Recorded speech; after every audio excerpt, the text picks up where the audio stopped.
দীপার বার্থডে উপলক্ষে ডেটটা আসলো 15 তারিখ, আর আমি এই পড়ছি বাড়িতে কেরাইছি সবটা বাড়িতে আমার বাবার বাড়িতে।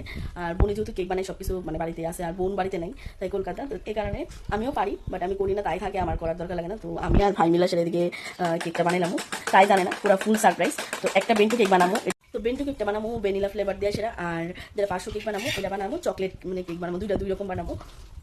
তো এটা আমারই প্ল্যান শখটা, যাই হোক জানি না তাই কতটুকু সারপ্রাইজ হইব বা কিছু। তো যেটা মানে ভ্যানিলা ফ্লেভার বানাবো এটা মানে একটু আমরা বাড়িতে নেবো আর কি, মানে আমার ননদের লেগা। আর যেটা চকলেট কেক এটা আমি আমার কি জানি স্টাফে দিয়ে দেবো আর কি। একটু দুইটা কেক মানে দুইজনের লেগে তা একসঙ্গে বানাবো আর কি। তো আজকে মানে তাই তো ভাবতেছি প্রিপারেশন আমিও তার এটাও কইছি, আমি তোমার তো বার্থডে মানে আগে স্টার্টের যেন করছি তাই তো জানে। তো তাই যদি একদমই না বুঝে এলাকা আমি কইতেছি আমি অনেকদিন আগে থেকেই প্ল্যান, আমার হাজবেন্ডার আমি জানি শুধু। আর তার বাড়িটা চিনতাম না, আমি বাড়িটা চিনতাম না দেখে আমি সেই দিন রাত্র 1টা বাজে তার বাইক নিয়ে দিয়েছি। আমি কিন্তু পারতাম তার জোর করে আমরা থাকতাম, তার মারে করলেও না করলেও নইলে জানি, কিন্তু আমি না তোমার বাইক নিয়ে দিব, মানে আমার মেন উদ্দেশ্য তার বাড়িটা আমার চিনতে দিব। রাত্র 12টার সময় গিয়ে সে গাড়ি কুমু জানি দিফা তার বাড়ি কোনটা বা মানুষ এটা খারাপ ভাবতে পারে, এই কারণে একমাত্র, কিন্তু এটা তাই জানে না, আমারটা তো আমার জানা আছে। আচ্ছা যাই হোক, তো ওকে তার আমি কইতাছি যে দীপা পিপা শত বাইক না নাই তো তোমার একটা কেক মানে দিতে পারলাম বলে, তখন না থাক কিছুই জানা, তার আমি একদমই বুঝেছি। আর আমারটা তো আমার জানা আছে, আজকে যেহেতু রবিবার কোনো কিছু পাওয়া যেত না, বাইরে দিয়ে আসে কালকে সব কিছু রেডি করছি দিদি লাগবে মোটামুটি, তখন আমরা স্টার্ট করে দেবো। এদিকে মোটামুটি অলরেডি কেকের প্রস্তুতি হয়ে যেতেছে গা, আর চকলেটটা মানে তাই মেইন যেটা তাই আমি দেওয়া দিব চকলেট ফ্লেভার কেকটা, এটাও রেডি দিব। তো চলো পাশে থাকো, দেখতে হবে ফুলই তোমরা লোকে শেয়ার করবো। আর আজকে কারেন্টও নাই যে কেকটা বানিয়ে রেখে দিতাম বাড়িতে, হয়তো কখনই কেক কেন বানিয়ে আসে না ডেকোরেশন আমার শ্বশুর গিয়া করতে দিব, কারণ আমি শ্বশুরের বিকেলের মধ্যে চামুগা, এই কারণে। তো দেখি কি তা করা যায়। ওখানে এদিকে কেক রেডি, তো বাইরের কাটতে লাগতেছে, একটা অলরেডি কাটছে একটা লেয়ার, এই যে একটা লেয়ার অলরেডি কাট হয়ে গেছে, একটা লেয়ার কাটতেছে। আর বেন্টু কেকটা এখানে আছে রেডি। তো এদিকে আমি ফুল প্রস্তুতি নিয়ে দিয়েছি কেক বানানোর লেগা, যদিও মানে বোন ছাড়া আমি আজকে ফার্স্ট টাইম কেক বানাইতেছি, জানি না মানে কি তো হইব। আর এদিকে ক্রিমটা করে লেগেছে ভাই, এটা দেখতে পারতেছি বুঝতেছি না, তো এর মধ্যে ক্রিম আছে পুরোটা হোয়াইট কালার লেগে ফ্লপ হয়ে যাচ্ছে, হোয়াইট কালার ক্রিম এর মধ্যে। তো সব মানে বোন ছাড়া আছে ফার্স্ট টাইম করতেছে, একটু নার্ভাস লাগতেছে, কোনো কিছু প্রবলেম হলে তারা ফোন করুন, অসুবিধা নেই, লেগে ভাই আছে তাই লেগে সব কাজ করে দিতে হয়, একটু জানা আছে। তো আমি এদিকে কেকের লেগে ওখানে মোটামুটি সব কিছু নিয়ে নিয়েছি, তো সবটা ডেকোরেশন করুন। আর তোমরা একটু গিফট নেবো, সবাই অবশ্যই পাশে খাবো আর শেয়ার করতেছি। আর জানি না লাস্ট টাইম যার লেগে করতেছি হ্যাঁ কতটুকু সারপ্রাইজ হইব, এটা মানে এটা ভিডিওটা লাস্টে তোমরা শেয়ার তো করবো অবশ্যই। তো চলো আর বেশি লেট করতেছি না, এদিকে এলে সব কিছু। 500 কেকটা হয়েছে ফ্রিজের ভিতরে, আর এদিকে হয়েছে বেন্টু কেকটা। আর 500 কেকটা এখনো রেডি হয়েছে না, মানে জাস্ট মানে ফিনিশিং বাকি আছে, বাকি মোটামুটি সব কিছু হয়ে গেছে না। তখন বেন্টু কেকটা রেডি করুন, ডিজাইনটা একসঙ্গে করুন আর কি, মানে কেকের যে ডিজাইনটা ফুল ফ্লাওয়ার স্টাইল যেটি দেবো, মানে ফুল টুল যেটি দেবো আর কি, এটি সবটি মানে দুটোটাই একসঙ্গে করুন। এই কারণে এটারও একটু রেডি করে লেগেছে বেন্টু কেকটারে, ওখানে কাগম আমি এটা রেডি করে তারপরে দুটোটা একসঙ্গে ডিজাইন করুন। তো চলো আগে আমি বেন্টু কেকটা রেডি করে দিই। তো দেখো এদিকে কিন্তু আমরা বেন্টু কেকের যে তিনটা পার্ট করতে লাগে যে কোনো কেক করতে, তো বেন্টু কেকের আমি 3টা পার্ট করে দিয়েছি। আগে 500 কেকেরও করছিল, তোমরা জাস্ট একটা পার্ট মধ্যে আসলাম বাইরে কাটছিল, আর ওখানে আগে কাটছিল 3টা পার্ট করে দিয়েছি, ওখানে পরপর ক্রিম দিয়ে তারপর ডিজাইন করো ফিনিশিং দিন সবটাই। তো চলো ওখানে আগে বলেন। আর বেন্টু কেকের মানে বোনে যেহেতু বাড়িতে নাই বুঝতে আসুন, বোনে বাড়িতে নাই মানে অনেক কিছু জিনিসের শর্ট আছে, তাও যে জিনিসটা দরকার বিশেষ দরকার ক্রিমটা আসছিল না, ক্রিমটা আমি বাইরে দিয়ে কালকে আনা এলেছি, যেহেতু আজকে রোববার পাওয়া যেত না এই কারণে। আর ওখানে তো মানে বেন্টু কেকের বক্স নাই, এলাকা বেস দিতে লাগছে, বেশি করুন। তো ওখানে বেন্টু কেক বয়লাম মানে বেসের মধ্যে, যদিও বেন্টু কেক বেসে করি তারপরে বক্সে রাখতে লাগে, বা বেসে না করলেও যেগুলো থালতে চলে আসে তারপরে বক্সে রাখতে হবে, বক্সে ডিজাইন করানো যায় না। তো এখন আমি দিয়া বেশি নিতেছি, দুটো শেয়ার করি বেন্টু কেকটা, ওটাকে শেয়ার করতে পারছি না। আর অনেক কিছু জিনিস লাগে মানে করতে গেলে, করলে বোঝা যায় কতটা হার্ড হয়, আর কোনো কিছু বোঝা যায় না।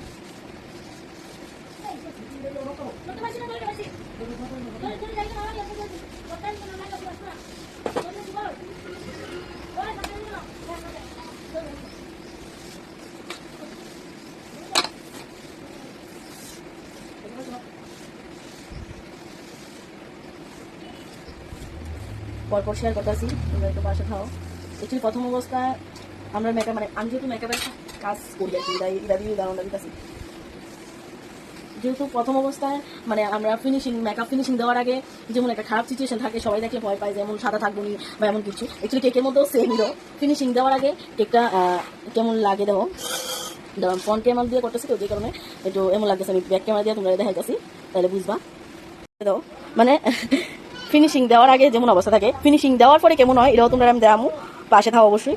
তো আর লেট করি না, কারণ মানে ভিডিও করতে গেলে আছে না একটু লেট হয়ে যাগা, মানে কাজটা মনে করো আধা ঘন্টার কাজ 2 ঘন্টা মানে বা 1.5 ঘন্টা লাগে এরকম। তো চলো আগে আমি মানে মোটামুটি ফিনিশিং দিয়ে তারপরে দেখা গেছে এটা কিন্তু ফিনিশিং এর আগে আর কি। তারপর তখন এদিকে আমি ডেকোরেশন করে নিতেছি, অলরেডি নিচে এটা শেষ, উপরে হালকা ডেকোরেশন করুন। তো নিচের বর্ডারটা দিয়ে লাইছি আর এমন হোয়াইটের মধ্যেই রাখুন।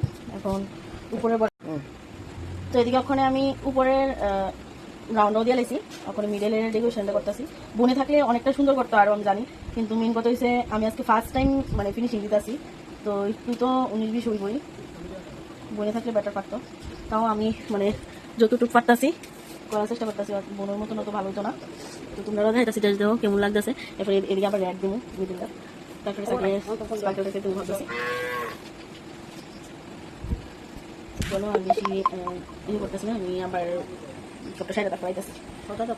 তো এই হচ্ছে আমার কেকের ফাইনাল ডিজাইন, মানে একদম ফিনিশিং কমপ্লিট। তো সবাই জানাইবা কেমন হয়েছে। হয়তো বা বনুর মতো এত ফিনিশিং হয়েছে না, কারণ আমি আজকে ফার্স্ট টাইম ফুল কেকটা আমি সবটা ফিনিশিং দিছি। তো ফার্স্ট টাইম অনুযায়ী তো সবকিছু হয়েছে হাতের, মানে যত প্র্যাকটিস করবা তত তোমার হাতের কাজ ফিনিশিং ভালো হইব। তো আমি প্র্যাকটিস ছাড়া ফার্স্ট টাইম করছি। তো সবাই একটু জানাইবা কেমন হয়েছে। আর আমার মানে স্টাফের মানে দিপারে আমি কতটুকু খুশি করতে পারবো আমি জানি না, বাট আমার তরফ থেকে আমি একটু চেষ্টা করতেছি। তো চলো, আমি জানি না তাই দেখা কিতা কইব। আমার মানে আমি যতটা করছি এটাই আমি অনেকটা খুশি, মানে আমি কিতা কইতাম, সত্যি আমি অনেকটাই খুশি। তো বোনেরও পারিছি, বোনের কাছে ফার্স্ট টাইম খুব সুন্দর করছে, মানে একটু উৎসাহ দিছে আর কি। যাই হোক, ভালোই লাগছে। তখন আমি বেডরুম কেকটা ডেকোরেশন করলাম, এটা তোমরা লোক শেয়ার করতেছি। চলো, আর এই কেকটা কিন্তু আমার ননদের লেগে বানাইছি, ভ্যানিলা ফ্লেভার আসলো আর এটা চকলেটের আসলো, যেটা আমি মানে দীপা লেগে বানাইছি। তো সবাই জানাইবা কেমন হয়েছে, আজকে ফার্স্ট টাইম আমার কাজ। তো চলো টাটা সবাই রে, আমি তো খুবই খুশি কেক বানাই সেরা। তো আর বেশি লেট করতেছি না, আমি কোন সময় আইসি বাড়িতে, মানে আমি বাবার বাড়িতে আইসি কেকটি বানানোর লেগে। ভাবছি না একবার জিনিস লিয়ে যেতাম, কিন্তু ভাইকে ভালো জিনিস লিয়ে গেছে না, কারণ ভাইও আসছিল মানে একটু মানে হেল্প হয়েছে। আর ইডি তো আমি ওখানে ধাইতে ইডি তো আমি ওখানে ধুইতাম না, ইডি সবটি মা ধুইব, মানে আমি সব একটা জামুগা। আর যদি ইডি বাড়ি ধুইতাম তাহলে আমার কাজ ভালো হইলে। এরপরে তো সব এলোমেলো হয়েছে, সব জিনিস নিত এদিকে এই কিতাম স্প্রিঙ্কেল টিঙ্কেল সব এদিকে রয়েছে, মানে সব জিনিস ছিড়াই রয়েছে। যেহেতু কাজ করতেছি বই নইলে গুছায় করতে হইলে বা বুঝ দইলে, আমি কিন্তু ফার্স্ট টাইম সব কিছু লাড়া দিয়ে লেগেছি। তো যাই হোক, বেশি লেট করতেছি না, আবার ভিডিও লইয়া আমু, মানে যে সময় আমি আমার স্টাফের বাড়িতে যাবো সারপ্রাইজ দিতাম রাত্রেবেলা। তো তো চলো অক্ষণে ভিডিওটা দুবি, তারপরে পরেরটা দেখা যেতেছে কি তা হয়। তো এদিকে দেখো আমার বেন্টু কেকের ফাইনাল রেজাল্ট, মানে একটু আরেকটু বেটার করতে পারতাম, বাট ক্রিম নাই, আবার ক্রিম লুম ওয়েলেগার মানে যেগুলো ক্রিম আছে এগুলো দিয়ে সেরা লিছি। তো দেখো একটু কেমন লাগতেছে সবাই। ওখানে কেক টেকটি লয়ে লিছি, এটা তো প্যাকেটে ঢুকে লিছি, আর এটা লয়ে লিছি। ওখানে হ্যাঁ আইসে আমার নিত, আমি এর 90 ফ্রিজ যেহেতু শ্বশুরবাড়ির কাছে, আর তো ওখানে মানে কেউ দেখতো না, তো 90 ফ্রিজ যেতেছি। তোমার কোনো অবজেকশন আছে?